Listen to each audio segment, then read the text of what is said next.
Alrighty, here we go. So once again, this is our webinar, How You Can Pay for Solar, and thank you everyone for attending. So a quick agenda before I pass it off to Eric to start the Granite State Solar section of the presentation.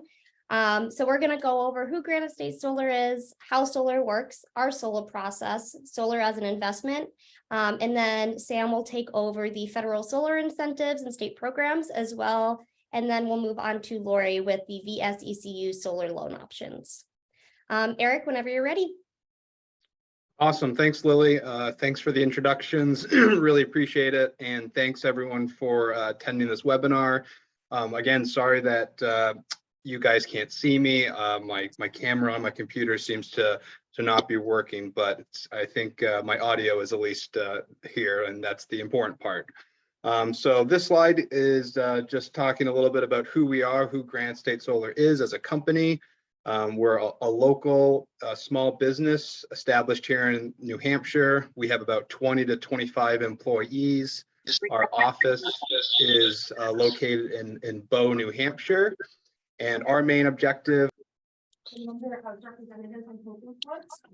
am looking for about 2 to 2 staff members and 2 students. And I want. Looks like someone muted me by accident. Looks like some people might have their microphones on. I'll just keep going anyway. So our main objective here is to design solar systems for our clients. We offer systems that are grid tied, as well as systems that are grid tied and have battery backup. Storage systems integrated with the solar array itself. And we really strive to never hard sell anyone on solar.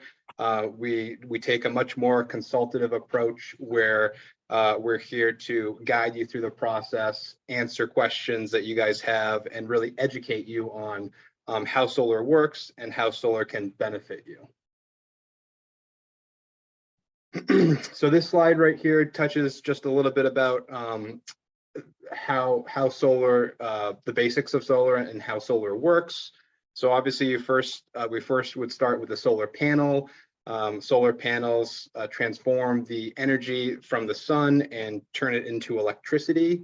That electricity that the solar panel makes is in the form of DC or direct current.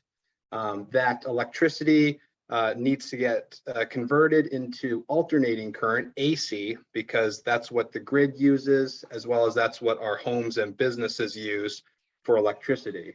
GSS, we primarily use microinverters for our systems, which means that there's an inverter behind each individual solar panel.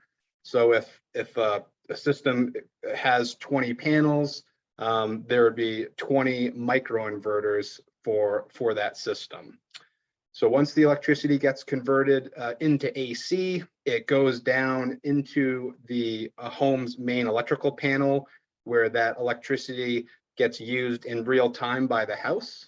And if there's excess energy being produced that the house or service does not need, the excess would get sold back to the grid and net metered with the utility company. So all solar systems that are grid tied, the utility company installs what we call a net meter, which is bidirectional, and that net meter will capture the electricity purchased from the grid as well as the electricity sold to the grid. So once a month, the utility company will read that net meter and look to see how many kilowatt hours have been purchased from the grid and how many kilowatt hours have been sold to the grid. And then the utility company will just bill the customer accordingly.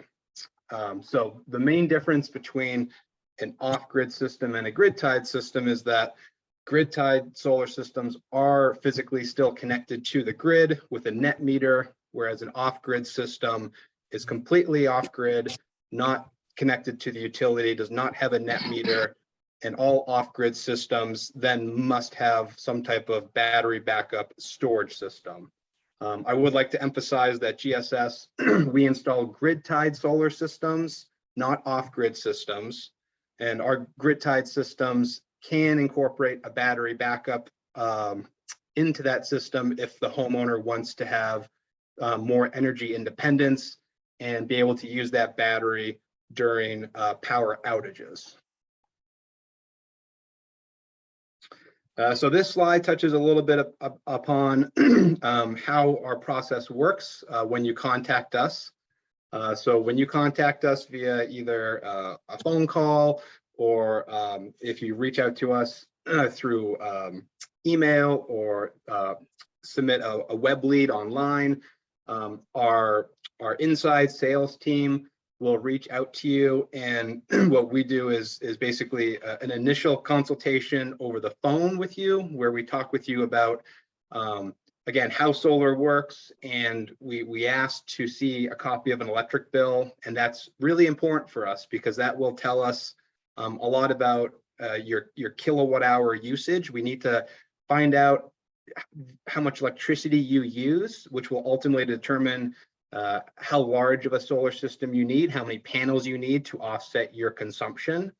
And during that initial phone consultation, we'll look up your property on satellite imagery and get a better idea as to which roof lines we would recommend putting the panels. If you're looking at a ground mount, we would kind of survey the land through satellite imagery about honing in on a spot for a ground mount.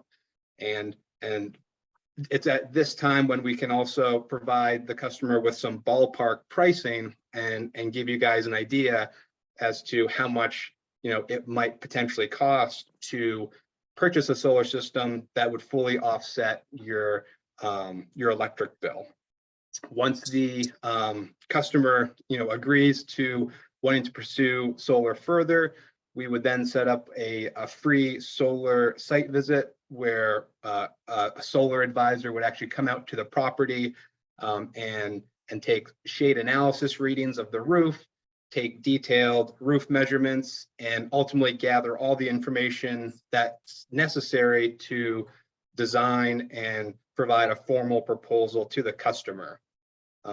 Once the customer receives the proposal and reviews it and ultimately wants to go forward with the project, that's when we would have the customer sign their project agreement. We also take care of any necessary permits with the town, like standard building and electrical permits. We also deal with the interconnection application process with the utility company for the customer. And if it's a rooftop system, we would also make sure to do a roof report where a structural engineer would make sure that the roof can withstand the additional weight of the solar panel system and snow load. Once all of that paperwork is submitted and approved, like your interconnection application, your permits are approved, then it's installation time.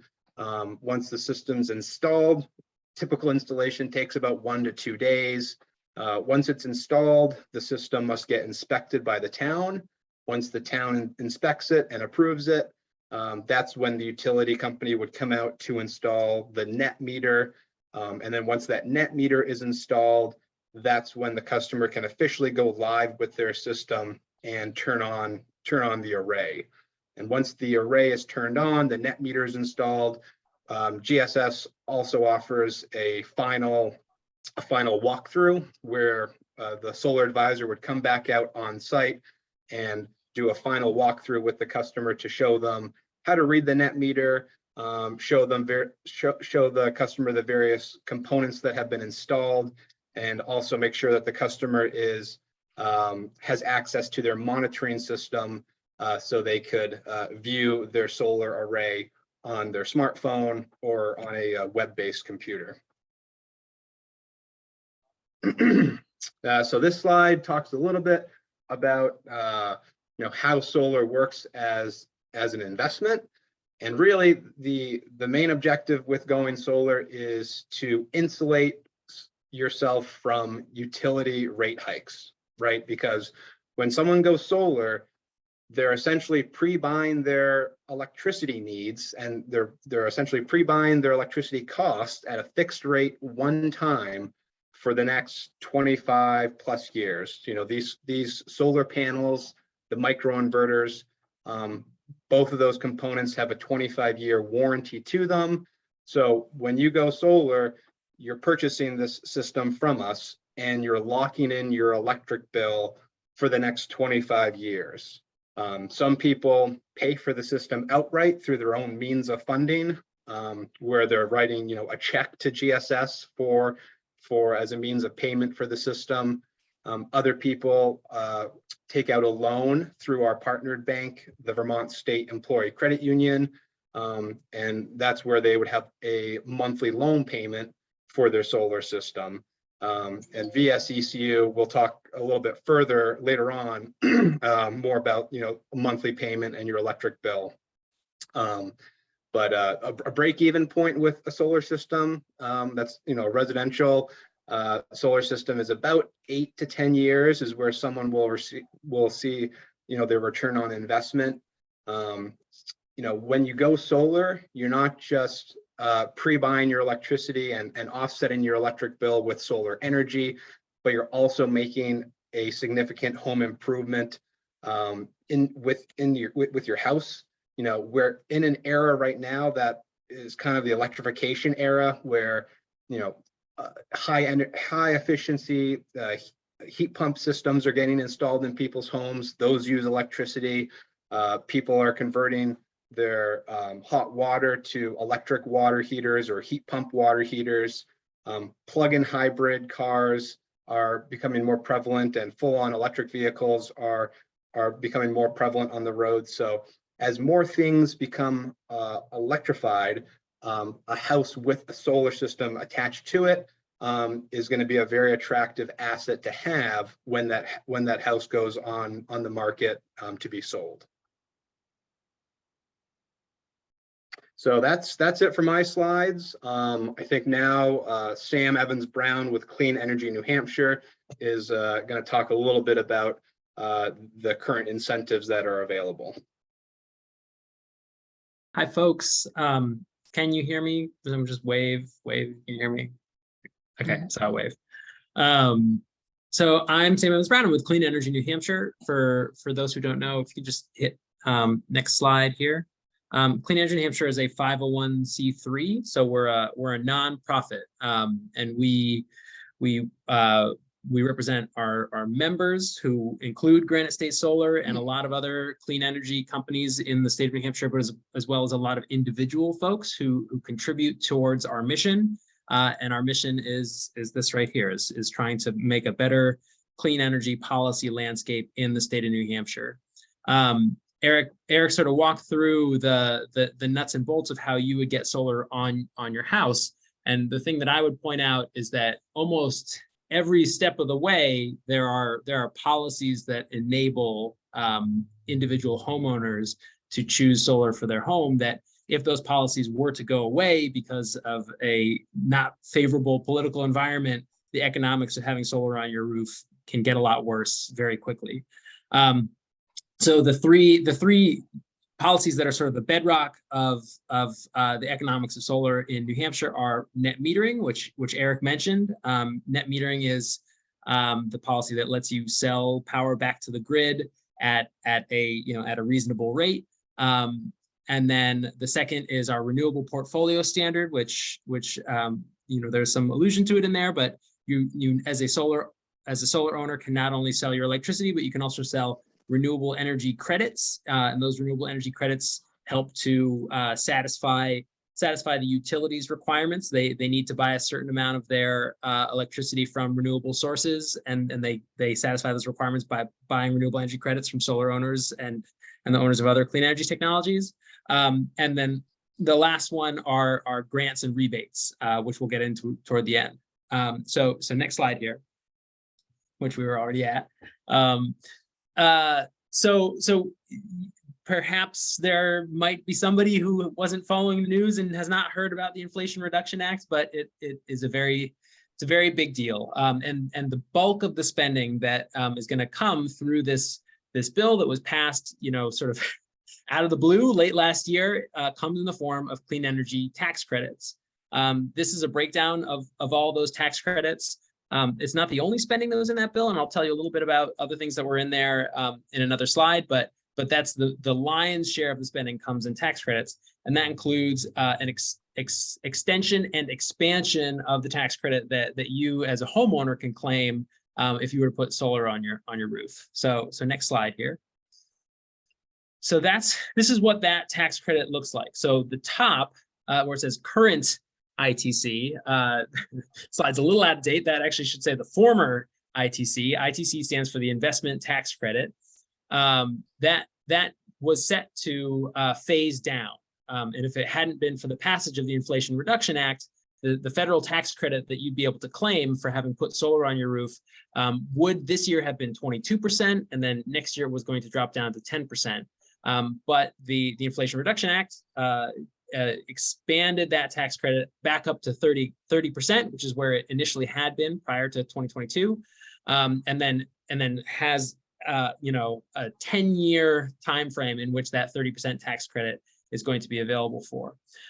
These other adders that are down below that 30% are largely not going to be available if you're an individual homeowner. So the domestic content requirements, the brownfield sites, low-income area, affordable housing, those are mostly relative to community solar projects, which is what the IRA was really trying to focus on, is how to open up solar ownership beyond just individuals and into more community solar sites. So domestic content is referring to there's going to be requirements as to where the solar panels actually come from, and not just the solar panels, but also the steel and the racking and everything else that's part of the system.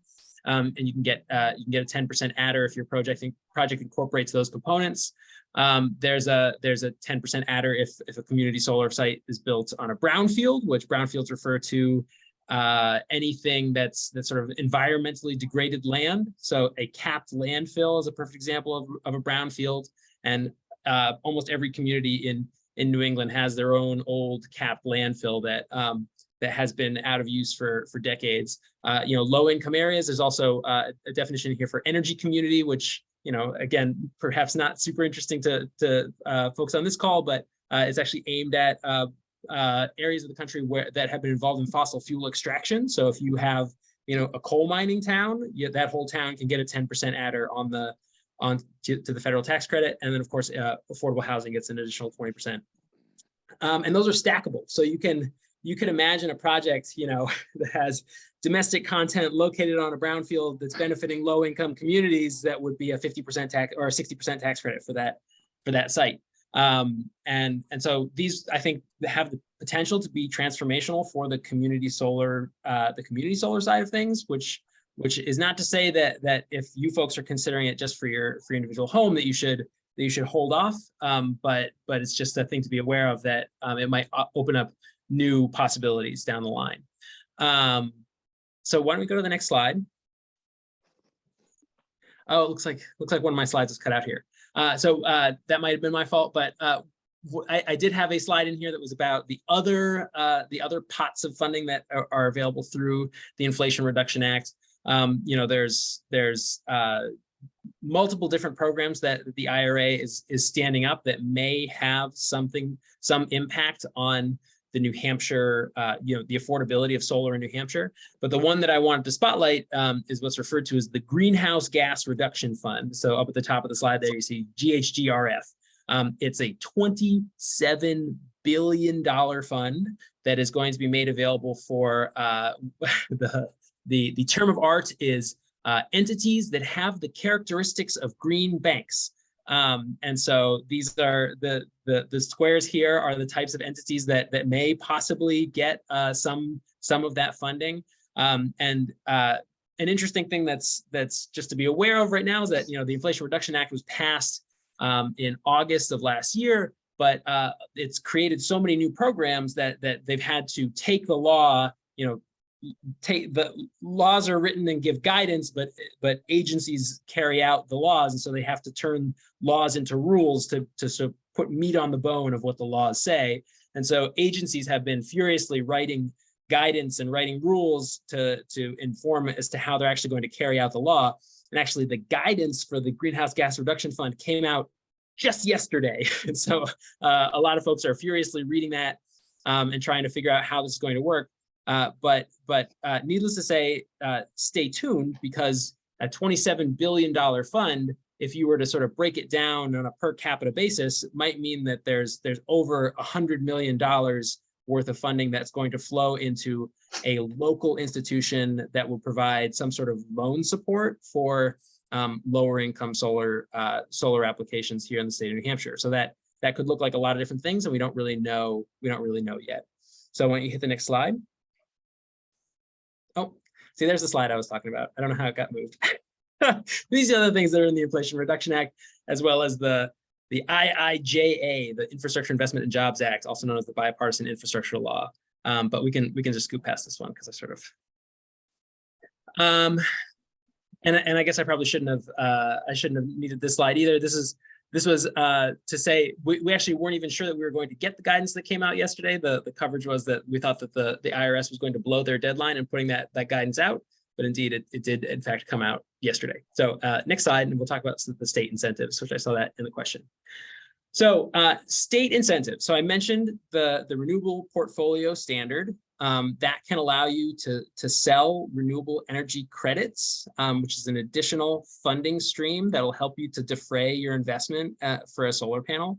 A renewable energy credit can, they're traded on a market basis. So the price for a renewable energy credit fluctuates, quarter to quarter, year to year. I think the last time I checked my statement as a solar owner myself, they were selling for around $25 or $30 per renewable energy credit, and our solar array generates 5 of them a year. So you're talking, maybe $150 a year as just an additional incentive to put solar into your house.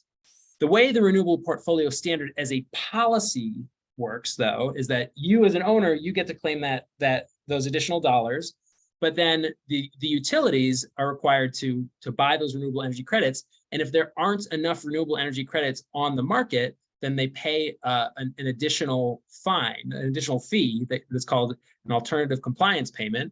And that additional fine goes into something called the Renewable Energy Fund.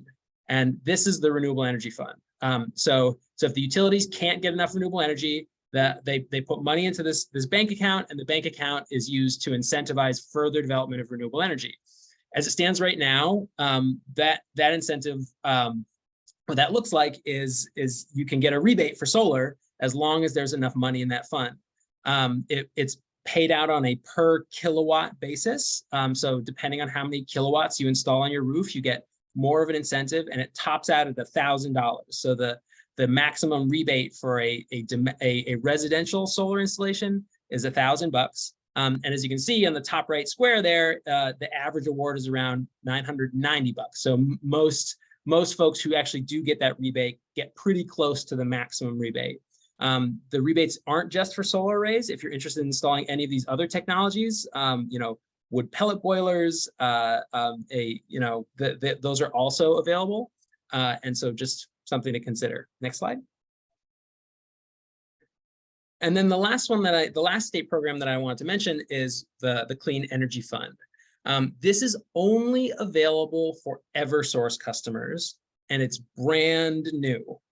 This is a $5 million pot of funding. It's one-time funding, so it will expire as soon as they've spent all the money. It's a result of a settlement that Eversource entered into back in 2015 when they were required by the state of New Hampshire to sell all of their power plants. And as part of that settlement, they agreed to set aside $5 million to support the deployment of clean energy projects. It took a very long time to agree to how that money would be spent. And this is the agreement that finally came out in the fall of last year. So there's an additional incentive, once again, for low and moderate income community solar in particular. There's also going to be a battery rebate program for residential customers, and an energy storage, a battery rebate program for commercial customers as well. My understanding, I was just trying to check in on this right before the call. My understanding is that none of these rebates are actually up and running yet, but they're expected to start in 2023. So that's just another thing to be aware of, that, keep your eyes peeled. If you're interested in backup batteries, there might be help coming. Next slide. And then I just wanted to, pull the camera out a little bit.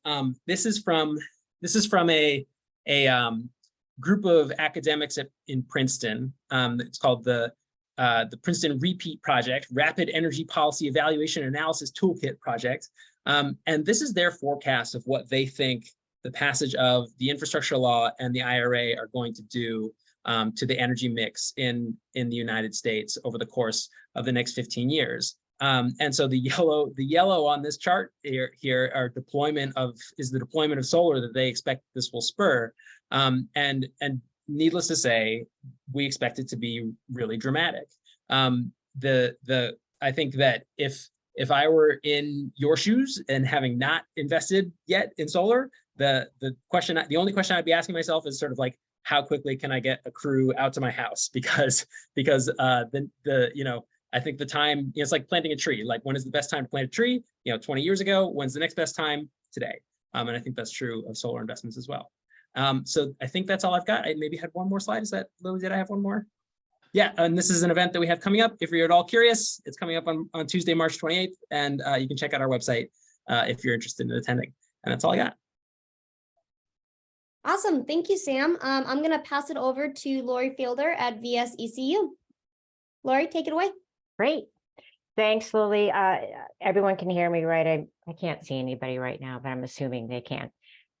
So yeah, that was really interesting, Sam. Thanks for sharing that. And thanks to Eric. I'm Lori Fielder. I am the VSECU V-Green Program Director. So a little bit about the credit union. Next slide. So who is VSECU, right? It just sounds like an acronym. It stands for Vermont State Employees Credit Union. So we, like Granite State Solar, are a local organization. We are Vermont based, but we have members from all over New England and the Northeast. We are a division of New England Federal Credit Union. We recently merged with this partner credit union organization in January. So we're still in the process of, getting all of our two organizations integrated. But we are really excited because it does allow us to really, join forces and be able to offer more in the way of advantageous banking products and services to our members. So we are really mission-based, and we have been for a long time. We were founded in 1947 by the Vermont State employees, and over the years we built up our membership, kind of county by county, and we added cooperative, utilities and so forth to our membership. And now we really do business pretty much in the Northeast area. So we are member owned. We answer to our members, fiduciary responsibilities to our members. We're not for profit. We have about 160,000 members, and we handle personal and business products as well as some commercial, as well as residential, was what I meant to say. And residential usually means mortgage products.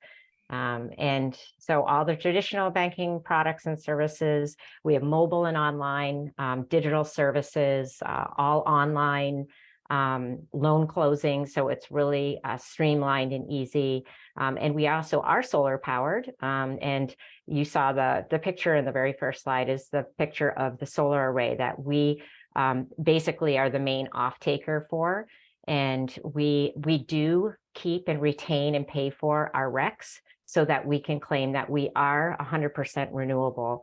And the electricity is used by our organization to really power all of our electrical operations.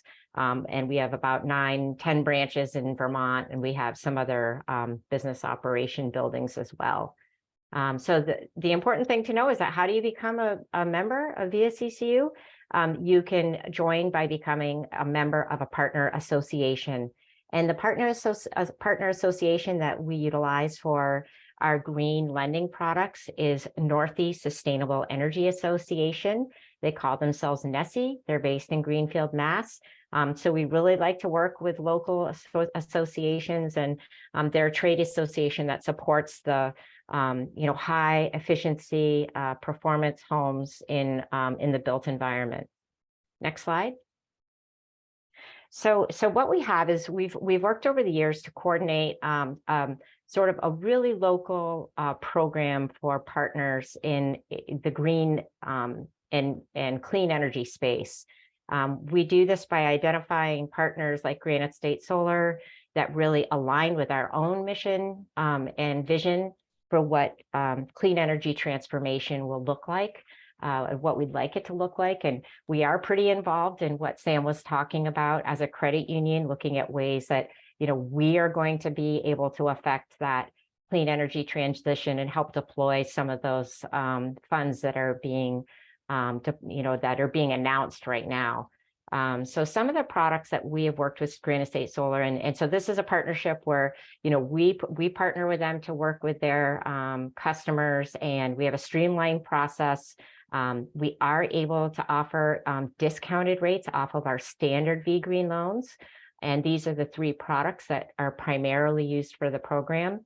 The investment tax credit loan. So this is a loan that utilizes a nice structure for a 15-month period of reduced loan payments to offset the investment tax credit portion of an eligible purchase. So that eligibility is increasing, of course, so you need to just make sure that whatever you're purchasing utilizing this loan, it pretty much fits within that eligibility.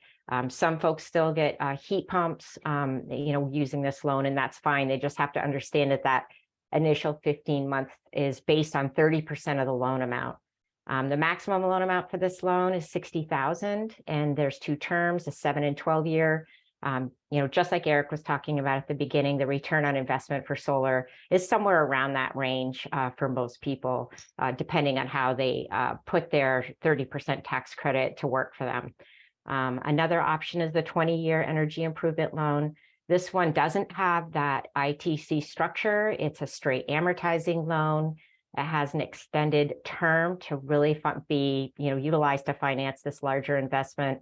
Not just solar, but comprehensive energy projects that reduce home expenses, home operating, energy expenses. Again, maximum loan amount is $60,000. And then the energy equity loan is now available for our New Hampshire friends. It used to be just for Vermont, but now we've extended it. It'll be available after February 26th. We're still kind of getting our system set up for it.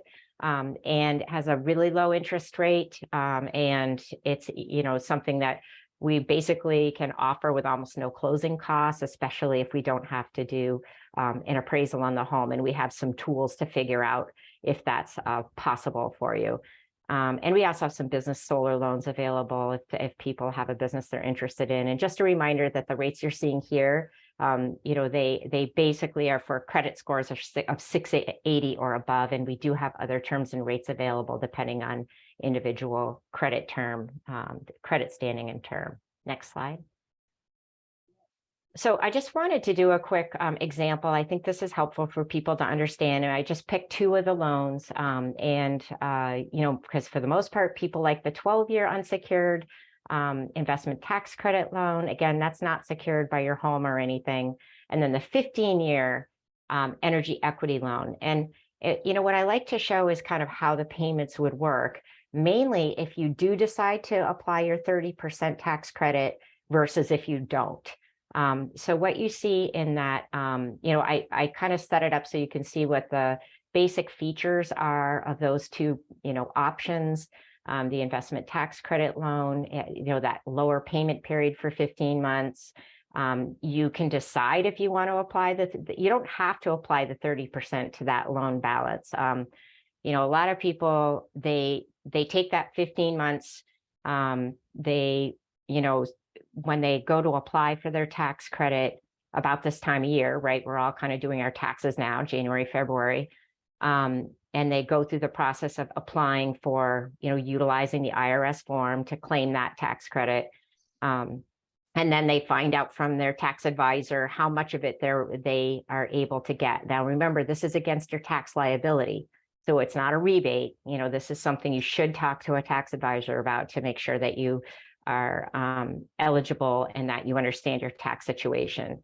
And then, basically, if you get that 30%, you decide to apply it to the principal of your loan, you just apply it to the principal, you contact VSECU, and one of our employees can help with re-amortizing the remaining balance of your loan to lower your payment and keep it about the same as it was in that initial payment period. So in that situation, if you decided you wanted to go with that 12-year, you borrowed $25,000, which is somewhere in the average amount that people borrow. I mean, some people put more down on their project than others. The payment would be about $160, $159 a month. And then if you did take that 30% and applied it, then, your payment would be pretty much about the same. As you can see over on the right side, it's 10 cents more, whatever. No, it's $158.97. If you don't apply it, it's going to automatically re-amortize in month 16 to $231 for the remainder of the term. So some people, we see that some people do decide to let it re-amortize, and they're utilizing that 30% tax credit, maybe to pay down some higher interest credit card debt that they have, or, they're going on vacation, they're using that money, or they're using it as a down payment for something, a car or something like that. So we are not going to tell you that you have to do it. We just want you to understand that in month 15, there's a point where it automatically re-amortizes. And if you've applied the 30%, your payment remains about the same. If you haven't, it goes up. Another thing I like to point out is the finance charge. If you look at the green and the blue there, it's going to cost more to finance if you don't apply anything to your investment or into your loan principal. So, it's about $7,200, the overall cost to finance for that, 12-year loan. If you didn't decide, if you said, no, I'm going to use that to pay something else down. And if you do, then your finance charge is about $5,400. So you have to weigh that in your own situation as to whether or not that makes sense for you to do it. Maybe it's worth it for you to use it somewhere else, and you would save, $10,000 if you did that. And then the other loan, which is coming up here, we'll be able to offer it to our New Hampshire members coming up the end of the month, is the energy equity loan. It's got a lower interest rate. Instead of 4.24, it'll be 3.79. And these rates right now are not quite, so we just actually had a rate increase. So these are a little bit higher than what they are this very moment. So I'm sure everybody's going to be reaching out to Granite State and finding out what they are right at this time. But I wanted to be realistic and use the higher rates so that you would be able to see these examples. So with the energy equity loan, it's 3.79, and you can see the difference. If there's no structure to the energy equity loan, it's just a home equity loan. So it's straight amortizing, the 15 years of payments, 180 months, 182 a month. If you decide though that you're like, what, I do want to apply my 30%. You can do that one time with this loan because it's a home equity loan. We have to file recording documents with the town. So we are okay with paying for it once, but if you do it multiple times, it would be a problem. You would end up needing to pay for those extras. But most people just re-amortize once, and look what happens to your payment. It goes down to $124, $125 a month. If you did decide to apply 30% of the loan balance, and I use month 12 in this example. Again, you really do save quite a bit on financing charges. And remember, this option gives you 3 more years to pay that back. So it does stretch it out from 12 years to 15 years. So that's really some examples that I feel like you can borrow more though with the energy equity loan. You can borrow as much as $250,000. You need to understand what kind of equity you have in your home. And we can help you do that. If you want to apply for that, we can show you we can work on what, some people at this, they might not have much left on their mortgage, or they have no mortgage left at all. They own their home outright. And this is really the ideal situation to make that equity work for you. And, it is an improvement to your home. It is a great asset to have, especially if you've added something like a battery backup.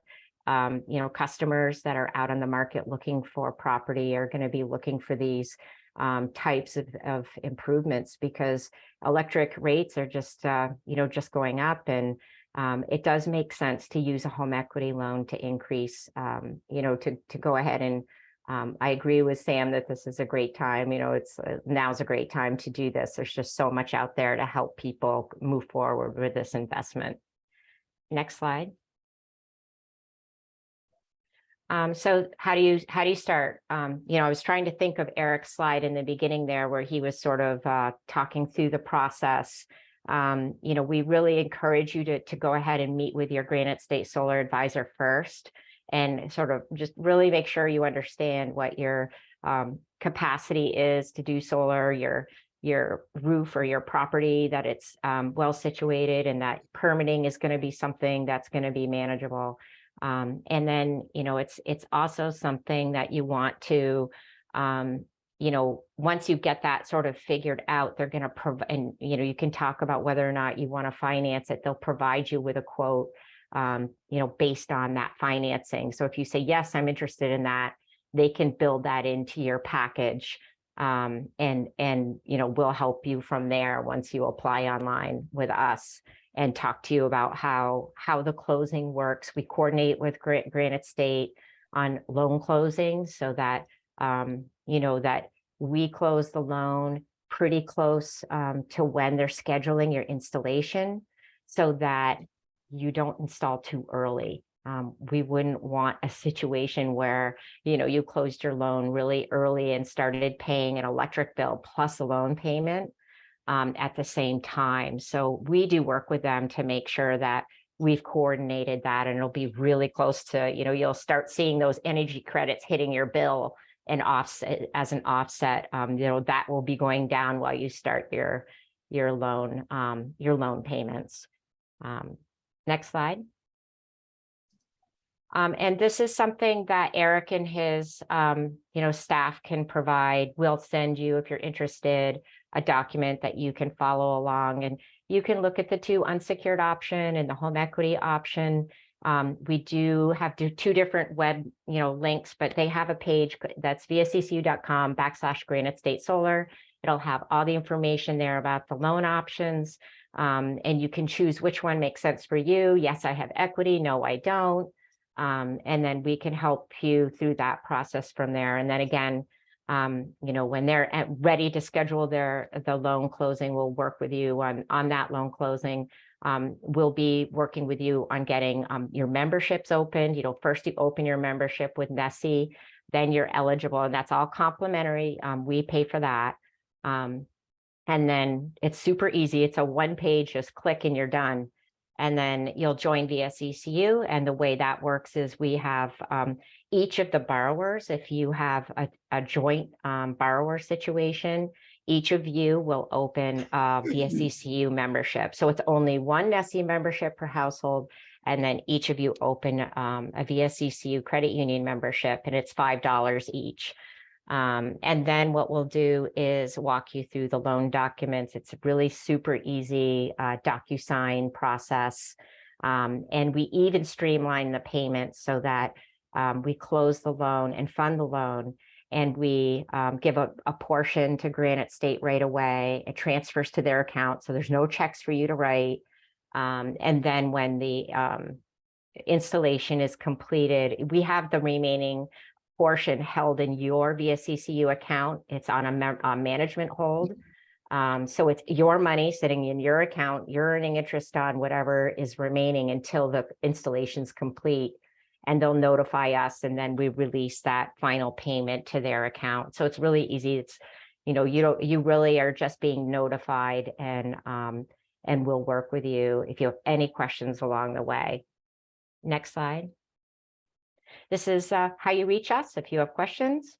We have a phone number. We have email for consumer under the unsecured loans, and we have an email for energy equity, mainly because these are kind of two different parts of the credit union. And all of those people know what the program's about. They're experienced with it. They'll totally be able to assist. And our hours are listed there as well. So really, that's it from VSECU side, and we really hope to be working with you in the near future.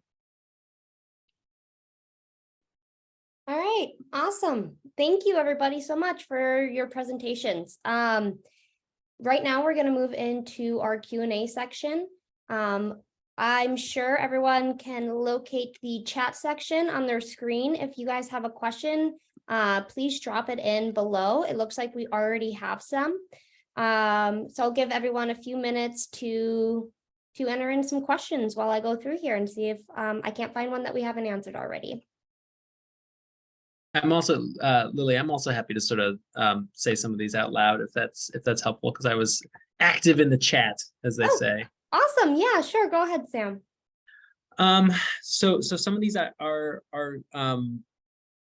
questions that I think are best directed towards other folks.